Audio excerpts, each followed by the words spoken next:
Antrim Borough Council became custodians of the gardens over a period of time from 1963 to 1991. We felt there was a real need to develop the gardens because there was such a historical significance within the gardens. The gardens date back to the 17th century. Not only that, but the buildings themselves. So we have 5 listed buildings and we've also 3 listed monuments. The historical significance is paramount.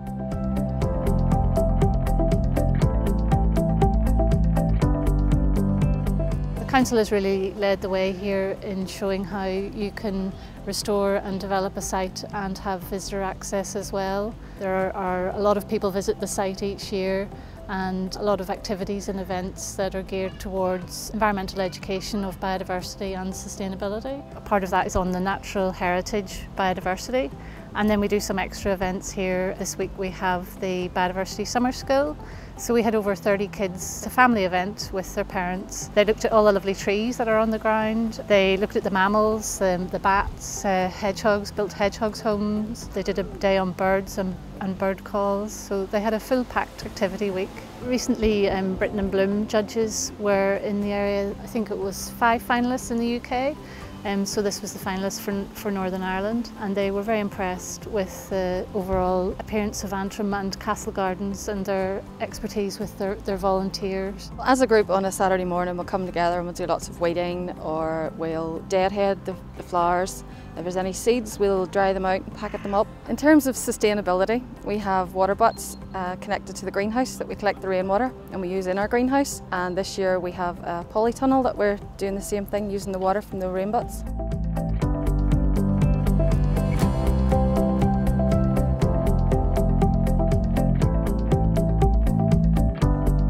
With regards to biodiversity and the initiatives that we've put in place at looking after the wildlife and keeping the wildlife here, half of it lies in educating the public, and so we'll do a lot of workshops based on different relevant topics, especially topics that children and families will respond well to and enjoy. So we do mini beast workshops, mini beast hunts and days.